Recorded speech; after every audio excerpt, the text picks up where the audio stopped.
হাদি হত্যার অভিযুক্ত আসামি ফয়সাল করিম মাসুদ এবং তার সহযোগী ভারতে গ্রেপ্তার হয়ে আছেন, কারাগারে আছেন। সেই একটা প্রক্রিয়া, ওটা সম্পর্কে একটু জানবো। বাংলাদেশের নির্বাচনে আবারও ইলেকশন ইঞ্জিনিয়ারিং শব্দটা এবার ব্যবহৃত হচ্ছে এবং আবারও ভারতকে একটা কোনোভাবে যোগসাজশ তৈরি করা হচ্ছে। এটা একটু শুনবো এবং ভারতে আওয়ামী লীগ এখন কী অবস্থায় আছে, তাদের তৎপরতা, এই বিষয়গুলো আপনার কাছ থেকে জানবার চেষ্টা করবো। শুরুতেই আসলে ফয়সাল করিম মাসুদ, হাদি হত্যায় অভিযুক্ত হত্যাকারী বা আসামি, তাদেরকে দেখলাম যেটা যে ১৪ দিনের রিমান্ড দেওয়া হলো। প্রথমে রিমান্ড শেষে আদালতে হাজির করার পরে তাদেরকে আবার ১২ দিনের কারা হেফাজতে রাখার নির্দেশ দিয়েছে। ২রা এপ্রিল তাদেরকে আবার আদালতে হাজির করার নির্দেশ দেওয়া হয়েছে। আমি আসলে জানতে চাই যে রিমান্ডে তাদেরকে কি জিজ্ঞাসা করা হচ্ছে বা তাদের কাছ থেকে কি জানতে চাওয়া হচ্ছে, আদালতে তাদের কাছ থেকে কি জানতে চাওয়া হচ্ছে। এর সঙ্গে আরেকটা ঘটনা ঘটেছে যে ভারতের সর্বোচ্চ যে গোয়েন্দা সংস্থা ন্যাশনাল ইনভেস্টিগেটিভ এজেন্সি, হুম।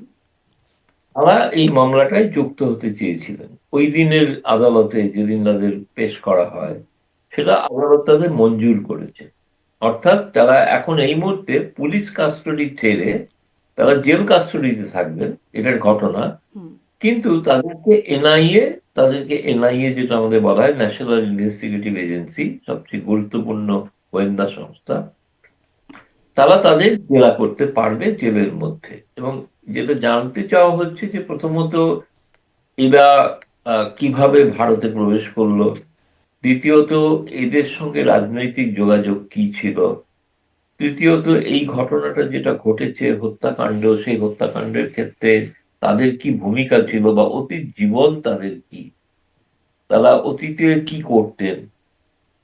এরকমও কলকাতার যে সাংবাদিকরা, তারা যে ওই বিধাননগর কোর্টে যারা উপস্থিত ছিলেন, তারা তাদেরকে প্রশ্ন করেছেন। এবং প্রশ্ন করার পর ভারতের দিল্লি টাইমস অফ ইন্ডিয়াতে একটা প্রতিবেদন প্রকাশ হয়েছে ওদের ওই জিজ্ঞাসাবাদের ভিত্তিতে।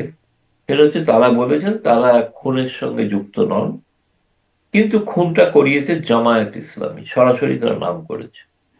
এটা টাইমস অফ ইন্ডিয়ায় ছাপা হয়েছে বলাই হয়। কিন্তু সরকারি ভাবে পুলিশ বা ভারত সরকার কিন্তু কোনো মন্তব্য করেনি, এখনো পর্যন্ত কোনো মন্তব্য করেনি। এটা ধরছি আমি সাংবাদিকদের রিপোর্ট। যেটা হচ্ছে, যখন তাকে প্রশ্ন, যে ভিডিওগুলো প্রায় সার্কুলেটেড হয়েছে, ভিডিওগুলো দেখা যাচ্ছে, ফলে আমার মনে হচ্ছে এই হত্যাকাণ্ডের মানে পেছনের থেকেও তাদের কাছ থেকে জানার ইচ্ছা, যেটা আমি যেটা শুনেছি পরবর্তীকালে কলকাতার আমার বন্ধুদের সাথে কথা বলে এবং কিছু পুলিশ অফিসারের সঙ্গে কথা বলেও, যে এরা কি জুলাই আগস্টে যে হত্যাকাণ্ডগুলো ঘটেছিল তার সঙ্গে উপযুক্ত ছিল কোনোভাবে, তারা কি ছিল কি ছিল না এখন নিশ্চিত নয়। আচ্ছা। আহ, তৃতীয়ত, বাংলাদেশ মিশন তারা কনসুলার অ্যাক্সেস চেয়েছে, কিন্তু কনসুলার অ্যাক্সেস দেওয়া হয়নি। কনসুলার দেওয়া হয়নি একটাই কারণে, সেটা হচ্ছে যে যখন কোনো তদন্ত চলে তখন কনসুলার অ্যাক্সেস দেওয়া হয় না। তদন্ত শেষ হলে তারপরে কনসুলার অ্যাক্সেস দেওয়া। কনসুলার অ্যাক্সেস দেওয়ার অর্থ কি? অর্থ হচ্ছে বাংলাদেশের হাই কমিশনের প্রতিনিধিরা এসে তাদের পরিচয় জানতে চাইবেন, যে তারা বাংলাদেশি নাগরিক কিনা, তাদের কোথায় বাড়ি, কোথায় ছিলেন, ইত্যাদি ইত্যাদি। তারপরে পরবর্তীকালে তারা হত্যাকাণ্ডের সঙ্গে যুক্ত কি যুক্ত না, সেটা তো কিন্তু কেন তাদের কনসুলার অ্যাক্সেস দেওয়া হলো না কেন? দেওয়া হয়নি। ওই যে বললাম আমি, হ্যাঁ, আরেকটু। যেহেতু হুম। তদন্ত চলছে, আচ্ছা, আচ্ছা। যেহেতু এনআইএ ন্যাশনাল ইনভেস্টিগেটিভ এজেন্সি তদন্ত করছে, তারা যুক্ত হয়েছে, হুম। সেই কারণে এই তদন্ত শেষ হওয়া না পর্যন্ত কিন্তু কনসুলার অ্যাক্সেস দেওয়া হবে। আচ্ছা। এটা কিন্তু স্বাভাবিক কনসুলার হ্যাঁ, নিয়ম তাই। কিন্তু হ্যাঁ, স্পষ্ট। কিন্তু মানে জুলাই আগস্ট হত্যাকাণ্ডে অভিযুক্তরা গ্রেপ্তার আছে, মানে তারা দায়ী কিনা বা তারা যুক্ত ছিল কিনা বা হাদি হত্যাকাণ্ডে যুক্ত ছিল কিনা, এটি আসলে ভারতের কনসার্ন কেন? ভারতের কাছে তো অপরাধ হচ্ছে অনুপ্রবেশের, তাই নয় কি? না, অনুপ্রবেশ নিঃসন্দেহে, নিঃসন্দেহে সেটা নিঃসন্দেহে অনুপ্রবেশ একটা বিষয়। এবং তাকে ধরা হয়েছে এবং ভারত থেকে গোয়েন্দা, দিল্লির গোয়েন্দা সংস্থাদের টিপ অফেই পশ্চিমবঙ্গের যে স্পেশাল টাস্ক ফোর্স, হুম। তারা তাদের গ্রেপ্তার করে এবং সীমান্তবর্তী এলাকা থেকে গ্রেপ্তার করে। এবং তারা কোথায় ছিল, কোন অঞ্চলে ছিল, সেগুলো সময় কাদের তারা আশ্রয় পেয়েছিল, কি আশ্রয় দিয়েছিল, ভারতে এরকম কোন লোক আরো আছে কিনা তাদের এই ধরনের অপরাধীদের আশ্রয় দিয়ে থাকে, সমস্তটাই তাদের থেকে জেরা করে জানার জন্যই আর কি তদন্তটা চলছে। সেটির কি কোনো মানে খবর পাওয়া গেল? কে আশ্রয় দিয়েছিল বা কাদের আশ্রয়ে ছিল?